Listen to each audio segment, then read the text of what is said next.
निसर्गात नेहमीच चांगल्या गोष्टी घडत असतात आणि त्यातून बऱ्याचदा आनंदही मिळत असतो।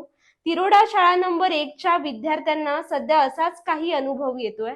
राष्ट्रीय पक्षी असलेला मोर सध्या शाळेच्या गेटमधून अगदी थाटात एंट्री करतोय। पाहूया।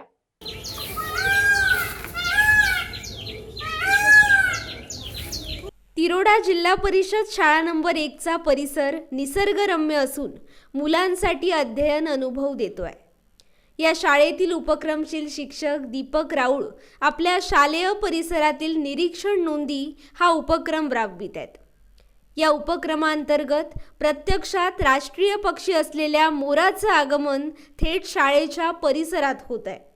अनेक वेळा दुपारच्या मधल्या सुट्टीत शाळेच्या गेटमधून थाटात चालत चालत या मोराचं आगमन होत आहे। हा अविस्मरणीय क्षण शाळकरी मुलांसाठी आनंददायी ठरतोय। हा मोरही मुलांना न घाबरता पिसारा फुलवून मयूर नृत्य करून मुलांचा आनंद द्विगुणित करतोय।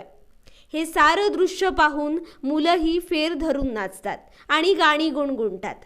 हा मोर मोठमोठ्यानं आवाज देत या मुलांना आपण आल्याची जाणीव करून देतो। यावेळी मुलं थोड्या अंतरावर उभी राहून मोराचं हे सुंदर मनोहर रूप न्याहाळत असतात। मुले वर्गात गेली की थोड्या वेळानं हा मोरही रानात जातो। अशा पद्धतीनं निसर्गातील खऱ्याखुऱ्या शाळेचा आनंद तिरोडा शाळेची मुले लुटतायत। दीपक गावकर, तरुण भारत न्यूज, सिंधुदुर्ग।